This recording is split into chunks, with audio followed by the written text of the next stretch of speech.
Hey everybody, welcome to our new edition of Big Brother 22 All-Stars Live Feed Spoilers.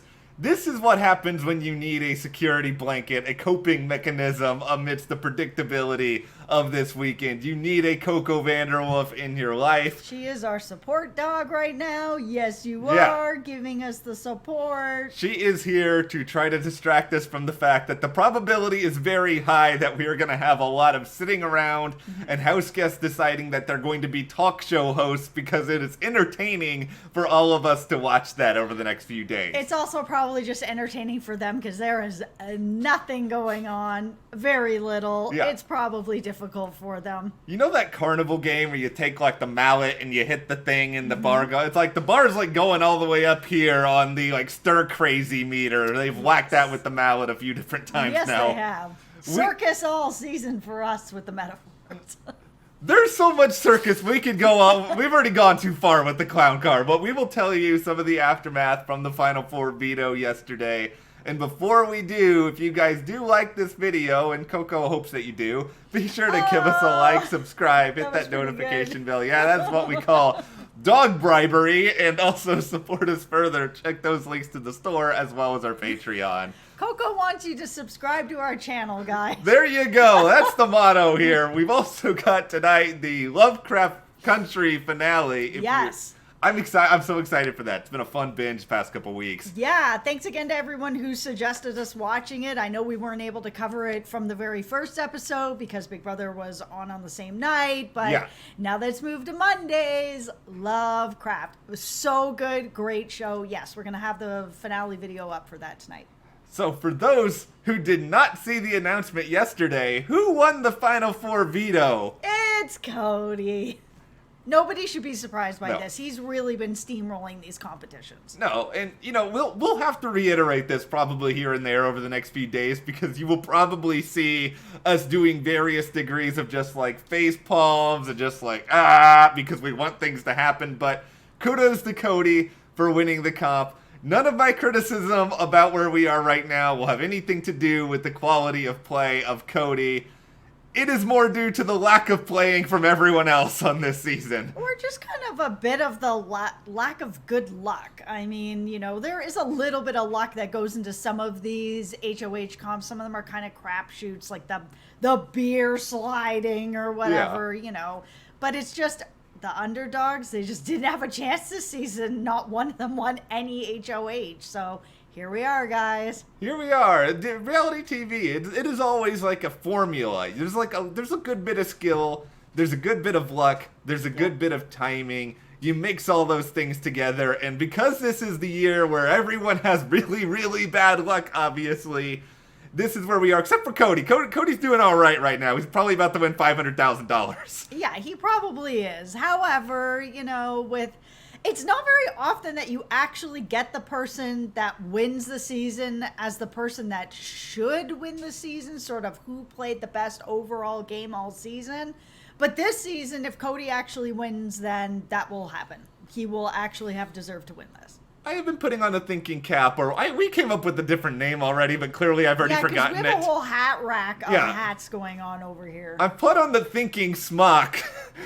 That's what we got now. It's the thinking smock. How about the thinking gloves, and then we can do this. Okay, we got the thinking gloves on. That's better. Nobody wants to sit here and listen. We're thinking. We're scheming. It feels like we're planning to take over the world when we do that. That's right. It is the thinking gloves. We have the thinking gloves on then, apparently. And I've been trying to sort of think about historical comparisons because I think Cody is clearly and ironically, if he wins, the most dominant winner since Derek.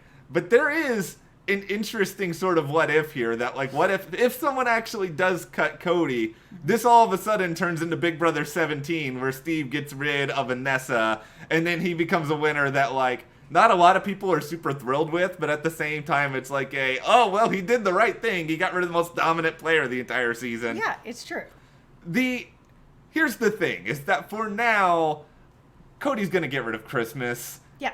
It's gonna take like a real Big Brother miracle for this to change. Yeah, and I know that there's, you know, an argument, of course, for getting rid of Nicole as well and keeping Christmas, because Christmas is gonna be super easy to beat.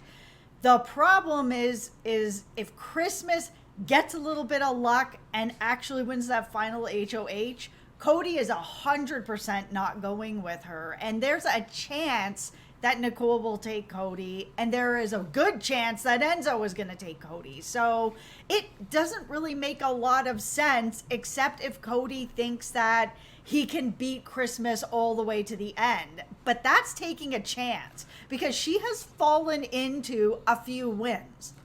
Here's the only thing that I will say to this is that Cody clearly has enough confidence in his abilities, because he has reiterated this claim, whether it's absurd or not, that he threw the Final Four HOH to Enzo. And if he was willing to do that and put faith in himself to win the veto, then he should be confident enough that, you know what, I can put faith in myself to defeat Christmas in the final 3 HOH. I'm just saying. It's possible, but I think he also doesn't want to be in a situation that, let's say, Enzo wins the final HOH and decides to cut Cody for Christmas, because Christmas is way easier to beat. But he may not do that with Nicole, because he is worried about Nicole, and he's worried about her being a former winner and thinks that that is some sort of advantage where, you know, I've been saying all season long, for me, I think that's a disadvantage that she's already won. Yeah, it's gonna be curious to see what people say on the jury in the event Nicole makes it there. I will give Christmas a little bit of credit for this.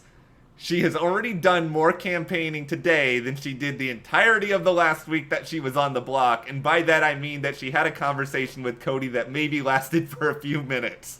Yeah, and I mean, she seems to be handling things better today. She was really doing quite badly after the luxury comp, and, you know, there's a lot that she's, I guess, been handling pretty badly. It's just, I mean, it's a tough situation. She knows she's going. There is nothing she can say to Cody to change his mind. I have already done some mental gymnastics just in like the past 15 minutes alone, because at first I was really 15 ready. 15 minutes? Yeah, Oh my God. I was ready to come on here and be like, Christmas, how dare you? You blew this opportunity to campaign. But then the more I think about it, the more I'm like, you know, what else can I really expect from Christmas? Because here's what she basically said to Cody. I'm not here to really campaign against Nicole. I'm here to campaign for myself. And I hate that argument so much. Yeah, at first I was totally just like, you know what you should be doing? You should be campaigning against Nicole. You should be bringing up the fact that, you know what, Cody, Nicole is very good in the mental comps. Yes. Nicole plays for herself. Yes. There's a chance that Nicole could decide to just betray you at the very end. But here's where I pump the brakes on my own line of thinking here. You know, because if Christmas throws Nicole under the bus to Cody, Cody is immediately going to just like sprint over to Nicole. Maybe. And he might, but if he does. He doesn't really need to, because Nicole's not voting. Like, there's no reason to tell Nicole anything at this point. Nicole's already been pulled in by Cody to some degree. Telling her this information isn't going to help any further. It's not going to do anything more. But it's just I think my fear is that Nicole will then be like, oh my gosh, I can't believe she's doing that. Christmas is a terrible person, Cody. I hate her. And then, because we have like 4 days until the eviction, Nicole will beat this like a drum into Cody's head. Yeah, and Cody doesn't want to listen to that. Nobody Yeah, wants to listen well, to that. This is why I think, you know, if Christmas wants to do this, and I still think Christmas should campaign against Nicole. Yes. I just don't. I understand not wanting to do it today. Like, you know, give it enough time so that Nicole can't beat these things like a drum into Cody's head for 4 days. As long as Cody doesn't tell her, I would absolutely do this at this point. And I actually don't like that argument that a lot of house guests use, that I'm not campaigning against this person, I'm just campaigning for myself. Why? Aren't you here to win the money? You do need to point out why you need to stay over the other person. Not just what you can offer, but what this other person can't offer. Why would you cut out an argument to get to the end? The one thing I think Christmas could do, because this is one of the other things I'm trying to do the mental gymnastics on, is like, how can Christmas campaign for herself? If she is going to continue down this path of blatant self-righteousness, which we know Christmas loves having her like moral pedestal, and as much as I think, you know, she should throw people under the bus, she's gonna be like, I have honor and like all this other ridiculous. Okay, so here's what I think a lot of it, and I could be wrong, this is just me throwing out my theory Yeah. here, that after the way that she played on her last season, where there was a lot of like pushing and bullying and all that stuff going on, that she was part of, that maybe she just doesn't want to be part of that this season, to be like, look, I've changed. There's a lot of people that, have come on for redemption stories, whether it's because they didn't do that well, or maybe they didn't have a great edit, or whatever it is. People have come back for some sort of redemption arc.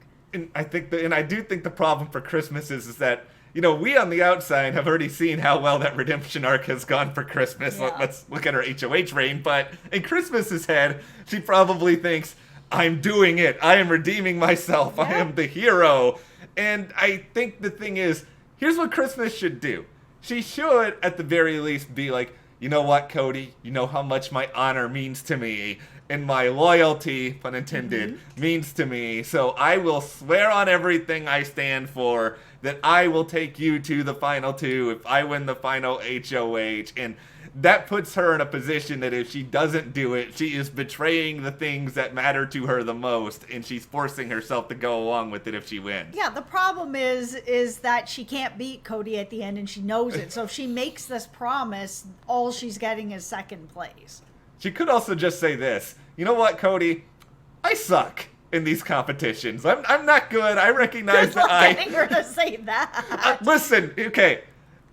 I will brainwash. Is there any? What is that's this? hypnotism. It's like we can hypnotize it. We can try to find some other. Okay, who will Christmas listen to? Okay, here's a new idea. We temporarily. I'm not saying this is permanent or anything else. It's just for the sake of our personal entertainment. You hire Paul as a producer for one day, and then you have her in the diary room. Oh my God, get and out. then Paul I'm going to is see like myself out of this. Christmas. What is happening here? Christmas, we have already learned from Big Brother 19, will do anything Paul says. So if Paul tells her to campaign like this, you can come back, I'm almost done. Then she will listen. Okay, let me make it clear again. I don't actually want this. I'm just pontificating. We're not going to have Paul back. It's all okay. Okay, are you back? What is happening here, See, guys? Help me. Somebody help me. This is what happens when Cody wins the Final Four veto, and I am resorting to last-ditch attempts to try to make Christmas say that she sucks in competitions in a conversation. No, she's not going to do that. She is not that person. She's feeling herself this season. She thinks she's done a good job. She has won a bunch of stuff. Some of it she won. Some of it was because someone else didn't win. So, take that for what you will. But she is feeling herself. There is no way that she is going to go to Cody and be like, listen, you're going to absolutely beat me, because Cody will beat everyone. I mean, Christmas said that to Nicole last week or whatever. She's like, Cody beats everyone that's here. She can't offer that because it just is what it is. She can't go in there and be like, oh, I'm the worst. To Cody, everyone's the worst. He's going to beat them all. Here's ultimately what Christmas needs to do. She needs to be able to push Nicole slightly under the bus in a way that is appropriate for her to do so, that doesn't go against whatever her moral compass is, because she's only going to go so far with this realistically. There's no against your moral compass by pointing out things like being like, hey, you know what? I know you think you might have Danny's vote, but I bet you it'll be Nicole. Also, Ian probably has Nicole's vote. Start pointing out some of those things to be like, guess what? I don't have Danny's vote. I certainly don't have Ian's vote. Okay. New idea. Oh, no. We're firing Paul.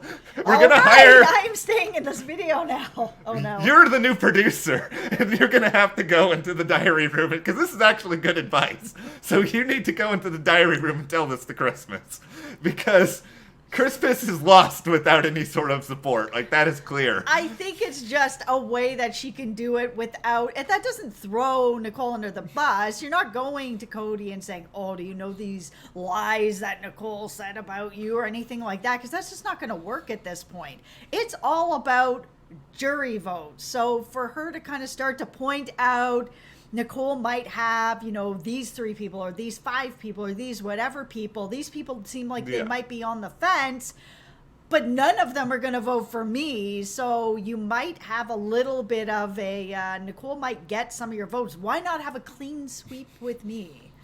There's a couple of other ideas that I have bouncing around in my head, or at least considerations for this week. The first one is something, there's no more Paul, don't worry. It's all okay now. Yeah, I know, I'm over here holding my breath like, See, these are somewhat more what sane. is happening? Number one, Nicole and Cody, you know how we had that whole thing about Christy and Tommy, they know each other last season. It's like So Nicole's what? family and Cody's family. Yep. They know each other. Yep. It's, we've seen a lot of this in the comments over time. It's like, how much consideration is this going to matter at the end of all of this? Because I have been in the camp that Cody would take Enzo to the end, but I'm starting to come along more to your side of things that he might take Nicole, mostly just because he's not only going to have Nicole mad at him, but like if Nicole's mom is like friends with like some of Cody's family and vice versa, he's also going to have like all of these other people mad at him as well. Yeah, except Nicole will probably cut him and she won't care if everybody's families are mad. I mean, Yeah. it just depends, right? Like, I don't have any problem with their families all knowing each other or whatever. They played together in the past. The fact that, like, nobody took that into any kind of consideration, that's on them at that point. Yeah. They don't need any sort of these pre-gaming rumors. And I'm calling them rumors because I don't have any proof that it happened or didn't happen. It may have happened. It may not have happened. I just don't know for sure. And if I don't know for sure, I'm not going to say for sure. However, what we do know is that they know each other. Yeah. They have played together. So their families knowing each other, sure, okay, great. What does that mean? That doesn't necessarily mean anything. What matters ultimately, and unfortunately, and this goes back to that idea of luck, is what you do within the game. Because I think Yeah, because even Danny and Nicole are really good friends outside of this game, and they were ready to cut each other. So Yeah. I just don't think it matters as much as people think it does. There was also those rumors that like Cody and Memphis were put together by Dan and Derek, and look at how that turned out. I think ultimately it comes down to this. Because I think even Danielle Reyes said something on Twitter recently that was like, yeah, everybody pre-gamed on the first All-Stars too. Is that, like, pre-gaming, I hate it. Like, I really do. I wish it didn't happen. But it is kind of a fabric of these seasons. The fault mostly lies on, the one committee side won all of the HOHs. And Yes. they even had a stinking wall yeller. And it was like, Ian knew about it. Kevin knew. They had all these conversations. They couldn't win power, and it frustrates me. That's all it comes down to this season, is that the other side of the house couldn't do anything without an HOH, and they won 0. And this is Yeah. like one of the first seasons I can remember where a dominant alliance just won every single HOH, and the underdogs won nothing, not even one time. And even if it was just one time, it still probably wasn't going to change the outcome of the game. They needed to win a couple of HOHs to start to pick apart.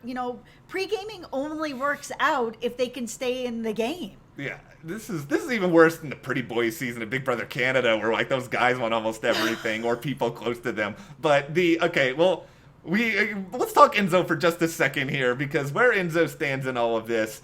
This is the big question I have, because he's just like, I gotta get to the end, I gotta figure this out, that's it. Is Enzo just okay with having $50,000? Because I think there's a really good chance Enzo's just gonna finish in second place here, sort of regardless if Nicole really will cut Cody. But does he have that other gear? Does Enzo have that killer instinct, yo? I just think that unless it's Nicole and Enzo at the end, he has a chance to beat her. Yeah. Especially if he is the person who chooses not to bring Cody. Then he's won. I think he's won. It's just that we've only seen a tiny bit of the jury segment where it looks like people are not really sure about Enzo's game and stuff like that. But now we do have Memphis over there, who does know a lot about Enzo's game. And it's possible he's not going to go over there and like pump up Christmas like he said. I don't believe him. Yeah. But he is on the inside track of a lot of the things that Enzo did over there. And there are people that are sitting over there because of what Enzo did, like Tyler. And Christmas is going to be over there as well. That move that he made that all you guys are so mad at him about bought him 2 more weeks and made Christmas a target and made Tyler a target way over him. Here is where I hope Enzo's mind is, and I don't know this for sure, but this is just a hope. I hope that he is just thinking, I can't say it out loud because people will come for me or whatever else in the game. I'm safe this week, but I'm not safe in the final 3. But in my heart, I need to cut Cody.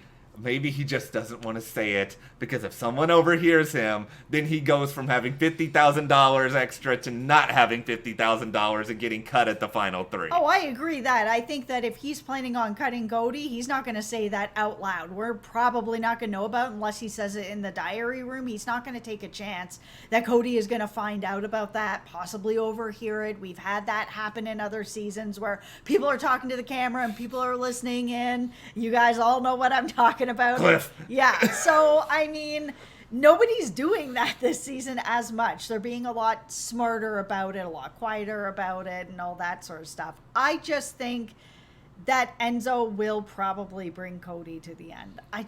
He hasn't made any spectacular move that I'm like, oh wow, that was really cutthroat. Yeah. I don't see that cutthroat side of him. He's made some good moves and some strong moves, but cutthroat moves are not Enzo's thing. No.